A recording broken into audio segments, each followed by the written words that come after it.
All right, let's jump right in. This is a story about three giants: Walmart, Amazon, and Costco. And they've completely changed the way every single one of us shops. But the crazy part? They built their empires using completely different, almost opposite playbooks. And when I say titans, I am not exaggerating. Just look at this number, $1.5 trillion. That's their combined revenue every single year. I mean, that's a number so big it's almost meaningless, right? To put it in perspective, that's bigger than the entire economy of most countries on Earth. So, that brings us to the big question, the one we're going to unpack here. How in the world did this happen? How did three companies with strategies that are practically polar opposites all end up conquering the exact same industry? It's a fascinating puzzle. Well, to really get it, you have to go back to the source code. You have to look at the founders. Because to understand these massive corporations today, you really need to understand the fundamental beliefs of the guys who started it all. Their personal philosophies, they literally became the DNA of these companies. Let's start with Sam Walton. For him, it was all incredibly simple and incredibly absolute. He said, there is only one boss, the customer. And man, he meant it. This wasn't some motivational poster in the break room. It was an obsession. It's the reason Walmart became relentlessly focused on everyday low prices. The whole machine, the entire company, was built around one single idea: save the customer money, period, whatever it takes. Now, let's flip the coin and look at Costco's Jim Sinegal. You gotta love this quote. It sums up his entire philosophy perfectly. That famous $1.50 hot dog, it has nothing to do with making money on hot dogs. It's a symbol. It's a giant flashing neon sign that says, "We will never screw you over for an extra buck."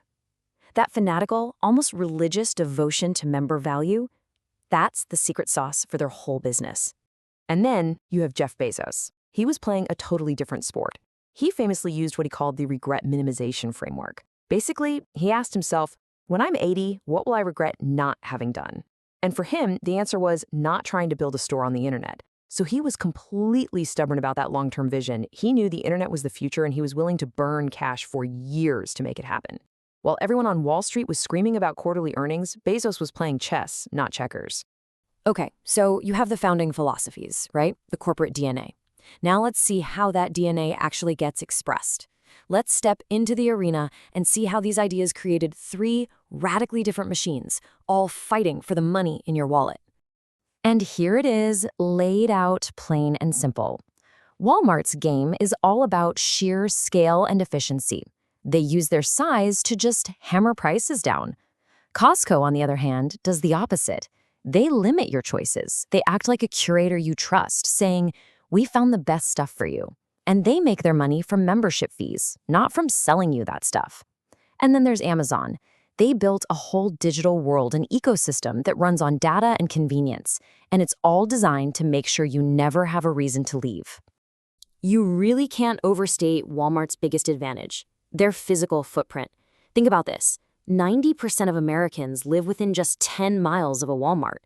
Those buildings aren't just stores anymore. They're mini warehouses, they're online pickup centers, they're last-mile delivery hubs. It's this massive physical moat that they spent 60 years digging. And for a company like Amazon that was born online, that is incredibly hard and expensive to copy. Okay, so this is Costco's big secret. It's kind of mind-blowing when you see it. They don't really make money when you buy a giant tub of mayonnaise or a TV.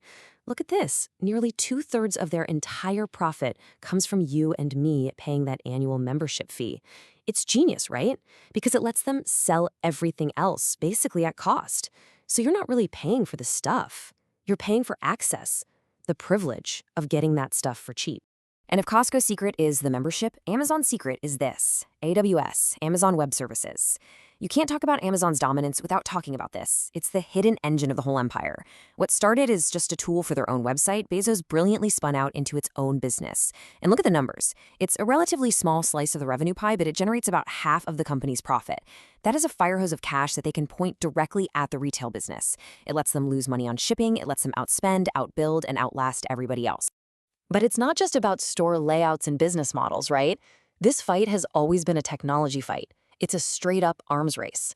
For decades, these guys have been pouring billions into tech, always looking for that next big advantage. And this timeline kind of tells the story of that arms race. It's amazing to see how the power has shifted. You start way back in 1987, Walmart launches its own private satellite network. That's insane for the 80s.